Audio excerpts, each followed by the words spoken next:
그 권리금을 사실 다 주고 들어간다는 건 정말 용감한 행동이라고 생각을 해요. 저는 네, 솔직하게 말씀드리면. 네.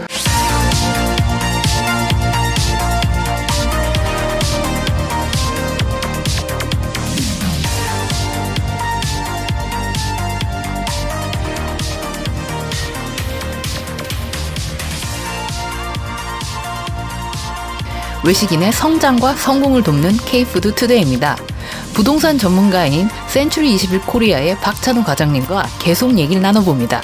이번 편에서는 권리금, 매물의 안전을 체크하는 법, 개인 간 점포 양도 양수에 대해 다룹니다. 모르면 손해인 임대차 정보 시작할게요. 자, 그럼 과장님, 우리가 또 어떤 매장에 들어갈 때 네. 권리금이라는 게 또 있잖아요. 네, 있죠. 이게 참 뭐라 해야 되나 아주 예민한 부분이라고 할 수 있는데 가장 예민하죠. 네, 보면 점포도 작고 네. 오히려 월세는 그렇게 안 비싼데 권리금이 굉장히 비싼 매장들이 있더라고요. 네. 사실 권리금이라는 정의는 네. 이제 기존 임차인이 자기의 뭐 예를 들어서 인테리어라든지 아니면 매장에서 발생하는 매출이 예를 들어서 본인의 수익이 월 일정하게 어느 정도 수익이 계속 나는 매장인데 이 매장을 한마디로 파는 거잖아요. 네. 매각하시는 네네. 거잖아요. 그거에 대한 자리값이라고 생각을 해요. 저는. 근데 이제 뭐 그거에 대한 정의는 각 회사마다 따지는 금액이 다 있을 거긴 하고 기존 임차인이 뭐 말씀하시는 부분에 대해서 뭐 이거는 뭐 집기나 인테리어 용품 이런 비용이야 라고 하면 그런 비용이 되는 것이고 이 자리의 값이 이 정도는 돼 라는 게 있을 것이고 이 라인 그러니까 이 네. 어떠한 매장의 옆에 매장 혹은 그 옆에 매장의 권리금이 다 이 정도는 돼 라는 식의 정의를 내리시는 거죠. 그 비용을 권리금이라고 생각을 하고요. 그 권리금을 사실 다 주고 들어간다는 건 정말 용감한 행동이라고 생각을 해요. 저는 네, 솔직하게 말씀드리면. 네. 법인회사 같은 경우는 최근에 권리금을 지불하지 않고 네. 들어가는 방향이 사실 맞다고 생각을 하고요. 권리금을 정말 지급해야 된다면 저는 직접 그 임차인하고 그러니까 부동산에서 물론 이 물건에 대한 브리핑을 하시지만 저는 기존 임차인하고 반드시 한 번쯤은 들어가시는 분이 한 번쯤은 개인적으로 만나야 된다고 생각을 해요. 이유는 뭐냐면 부동산을 통해서 권리금을 듣게 되면 네. 물론 제가 부동산을 하고 있지만 모든 부동산이 그렇게 영업을 한다는 건 아니에요. 다만 부동산에서 사실 권리금을 조금 높게 책정을 하는 부분이 있고 뭐 이 기존 임차인이 뭐 예를 들어서 권리금 3천만 원만 네. 받으면 나는 이 매장을 놓고 나간다는 말을 부동산한테 얘기를 하면 부동산은 사실 3천만 원 이상의 금액을 브리핑을 하고 차액을 중개수수료를 받는 경우가 있죠. 아하. 네. 그렇군요. 네. 물론 이 부분이 네. 다 그렇다는 건 아니지만 이런 경우도 있기 때문에 뭐 면밀하게 파악을 하고 들어가셔야 된다는 부분인데 사실 인테리어 금액으로 뭐 예를 들어서 감가상각을 먹인다고 하는데 영업한 지 1년이 되고 2년이 되고 3년이 됐으면 당연히 주방용품이나 집기라든지 이런 모든 부분들은 시간이 흐를수록 네. 그 값어치가 떨어지잖아요. 근데 그 비용을 책정하기는 사실 어려워요. 뭐 몇 년이 지났는데 권리금이 네. 원래 얼마였는데 이 기준을 정하기가 힘들다는 거죠. 네. 그래서 제가 말씀드리고 싶은 건 권리금이 예를 들어서 1억이라고 하면 부동산에서 그렇게 브리핑은 받지만 본인이 투자하실 금액이 정해져 있을 거니까 그 기존 임차인을 반드시 저는 개인적으로 한 번쯤은 만나셔서 권리금 내고가 필요하다고 생각하고요. 권리금 내고는 항상 저 같은 경우는 저녁 때 네. 뭐 사실 매출이 안 나오는 매장이 있고 네. 매출이 잘 나오는 매장이 있지 않습니까? 네. 물론 그 가장 한가한 시간을 저는 선택을 해서 방문을 해서 네. 임차인하고 만나는 거를 선호합니다. 네. 그렇군요. 또 네. 권리금을 다 주고 가는 게 어떻게 보면 좀 위험하고 그렇지 않아도 될 수도 있다. 100% 나중에 네. 자기가 그 금액을 투자하고 들어갔지만 네. 나중에 회수한다는 네. 보장은 없거든요. 그리고 그것이 어떤 법적으로 정해져 있는 금액들이 네. 아무것도 없다는 거죠. 제가 말씀드리고 싶은 건 양사, 그러니까 기존 임차인과 신규 임차인 간에 어떻게 보면 그냥 자리에 대한 네. 뭐 비용이라고 생각을 해요. 네, 저는 가볍게 생각합니다. 그 매장이 그러니까 네. 이 매물이 안전한지 아닌지 네. 뭐 이런 것도 확인해 봐야 되지 않나요? 네, 당연히 네. 확인을 해야 된다고 생각하고요. 제가 네.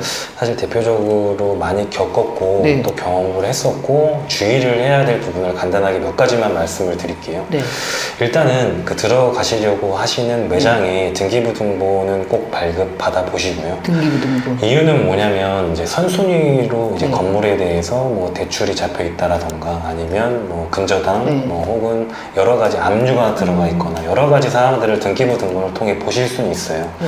근데 그 금액이 예를 들어서 뭐 일반적인 법인 회사 같은 경우는 공시지가의 70% 정도를, 그러니까 예를 들어서 건물이 1억이라고 하면 채권, 그러니까 그 건물에 지금 현재 선순위 담보가 잡혀 있는 게 예를 들어서 9,900만 원이 잡혀 있다라고 하면 새로 들어가시는 분들에 대한 보증금을 뭐 안전하게 나중에 돌려받으셔야 되는 부분이 있으니까. 근데 개인일 경우는 네. 임대인분들이 전세권 설정이나 질권 설정이나 근저당권 설정을 해주지 않는 경우가 많아요. 법인 같은 경우는 그런 모든 프로세스가 이루어져야 보증금 지급이 가능하지만 네. 개인 같은 경우는 임대인들이 잘 협조를 안 해주려고 하죠. 그래서 항상 등기부등본을 보시고 선순위 채권이 그냥 아무것도 없는 매장을 선택하시는 게 가장 좋고요. 아, 그냥 깨끗한? 네, 맞습니다. 네. 이유는 사실 나중에 보증금 회수를 위해서 네. 반환을 받아야 되니까 그 부분은 항상 체크하고 넘어가셨으면 좋겠고. 네.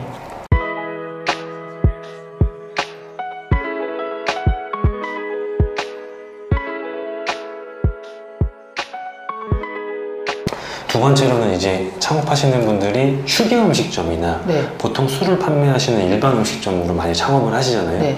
근데 건축물 대장을 다 발급 받으실 수 있어요. 개인 같은 경우도. 그래서 받아보시면 건축물 대장에 이제 위반 건축물이라고 네. 노란색으로 표기된 위반 건축물이라고 표기되어 있는데 네. 그 표기가 되어 있을 경우에 어찌됐든 이 건물은 위반 건축물이니까. 아, 그 어떤 지켜야 될 걸 안 지키는 맞습니다. 건물이라는 거예요? 네, 맞습니다. 그래서 구청에서 그렇게 명시를 해놓은 거기 때문에 1층이 예를 들어서 기존에 음식점을 하지 않고 판매점으로만, 소매점으로만, 그러니까 운영이 되었었던 매장들은 휴게 음식점이나 일반 음식점으로 용도 변경을 해야 되는 부분이 있어요. 근데 위반 건축물일 경우에는 휴게 음식점이나 일반 음식점으로 용도 변경이 안 됩니다. 안 돼요? 네, 안 됩니다. 아예? 그 위반 건축물을 해소하지 않는 이상은 그 위반 사항을? 네, 해소하지 건물주님께서 임대인분께서 그 해소하시지 않는 한 그게 용도 변경이 불가능해요. 그래서 사전에 반드시 뭐 물론 부동산에서 다 체크를 해주시겠지만 네. 개인적으로는 한번 짚고 넘어가 주시는 게 가장 나중에 용도 변경하고 인허가 받으실 때 가장 뭐 그 부분이 깨끗하게 되어 있다면 안전할 것 같습니다. 그 어떤 우리 지금 말씀 들으면서 네. 관통하는 키워드가 네. 개인적으로 좀 발품을 팔아서 네. 약간 조사를 조금 더 해본 편이 네. 안전하다. 네, 당연히 부동산에서 그거는 해주셔야 되고 네. 의무지만 본인도 이런 지식을 알고 계시다면 네. 한 번쯤은 먼저 체크를 하시고 부동산이랑 말씀을 나누시는 네, 것도 네. 좋지 않을까. 왜냐면 위반 건축물의 경우에는 어차피 인허가 사항에서 나중에 문제가 생기니까 중개인한테 그런 부탁을 하는 거죠. 네. 이런 1층이 소매점인데 네. 위반 건축물로 되어 있다. 나는 나중에 용도 변경이 필요하니 이 부분은 임대인 분께서 해소를 해주셨으면 좋겠다라는 정도의 코멘트를 해주시면 부동산 쪽에서 그 업무를 처리해 주시지 않을까 싶어요. 네. 그렇습니다. 네. 그래서 지금 우리 그 개인이 조금 더 발품을 파는 것도 필요하다는 얘기가 나왔는데 네. 그러다 보니까 또 제가 여쭤보고 싶은 게 네. 그 사장님들이 그 많이 모이는 그 네. 사이트 같은 데 가면 네. 그러니까 어떻게 보면 직거래라 그래야 되나요? 그러니까 매장과 네, 매장을 네, 그러니까 네. 지금 운영하는 사장님이 네. 저 이 매장 내놓을게요 하면 네. 이제 사람들이 이제 막 궁금하니까 댓글도 달고 거래도 이루어지는 것 같더라고요. 맞습니다. 그럼 요게 그러니까 이를테면 매장 양도양수 경우인데 네. 요런 거 이제 중개사님 없이 네. 그 당신들끼리 거래를 하는 거죠. 네, 맞습니다. 요럴 때 좀 뭔가 주의할 사항이 있을까요? 구독과 좋아요 부탁드립니다. 사실 이런 부분은 저는 웬만하면 추천을 드리고 싶지는 않아요. 직접 당사자들 양도 양수하는 거? 왜냐면 그 두 분이 수많은 양도양수의 경험이 있으시면 사실 문제는 없지만 네. 대부분 양도양수를 하시는 그러니까 투자를 하고 들어가시는 쪽은 처음인 경우가 대다수일 네. 거예요. 근데 뭐 양도양수를 이제 직접 매장을 매각하시는 분 같은 경우는 경험이 있을 수 있어요. 그쵸. 왜냐면 그렇지 않고서야 이거를 포괄적으로 해서 뭐 양도양수를 진행하시진 않으니까. 웬만하면 중개인을 네. 고용을 해서 제3자를 두고 네네. 계약하시는 걸 추천해요. 왜냐면 안전하게 서로 뭐 협의할 건 협의하고, 왜냐면 짚어주시는 분이 필요하니까. 근데 당사자들한테 계약이면 물론 뭐 1부터 10까지 다 오케이를 하면 괜찮은데, 나중에 임대인이 뭐 예를 들어서 계약서가 있지 않습니까? 임대차 계약서. 기존 임대인이 뭐 권리금 같은 거는 당사자들 간의 계약이 이루어진다고 쳐도 임대인과 또 이제 새로 계약을 하는 부분이 있으니까 네. 임대료는 또 동일하게 갈 것인지 아니면 계약 기간은 어떻게 할 것인지, 이런 부분들이 또 다 협의가 돼야 되는데, 하려면 임대인분까지 사실 나와야 돼요. 네, 네. 이 부분 같은 경우는. 왜냐면 그래서 아까 제가 말씀드리고 싶었던 게, 권리 계약을 할 때 임차인과 이제 새로 신규 임차인 간의 계약을 하는데 임대인하고의 승계가 안 돼서 계약이 파괴되는 경우가 있거든요. 계약이 파기되는 경우가 있는데, 그래서 이제 권리 계약을 한 이후에 임대차 계약에 대한 승계가 이루어지지 않을 경우 이 본 계약은 무효로 한다라는 조항이 있어요. 그 계약 조항은 항상 무조건 들어가야 되는 조항이거든요.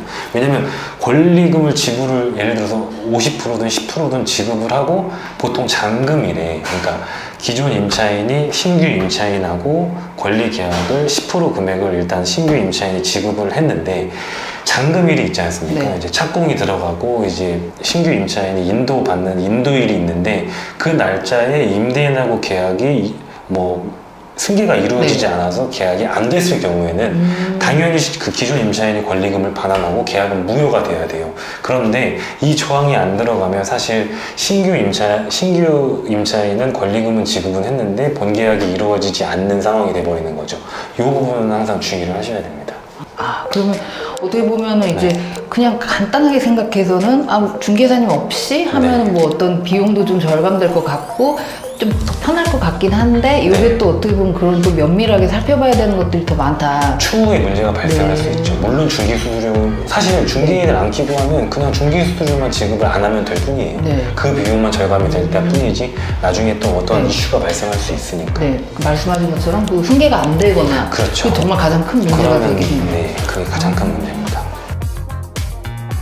일단 최소 그 브랜드가 있는 매장을 한 10군데 이상은 방문해 주셨으면 좋겠고요. 그러는 이유는 사실 본사에서 추천을 해주는 경우가 있기는 한데, 어디 매장 가보라고. 자리를? 네, 맞습니다. 어디 매장 가보시고 한번 방문해 보시고 나서 뭐 연락을 달라라는 의견을 가장 많이 드릴 거예요. 본사에서. 근데 그 추천해 주는 지역 말고 다른 그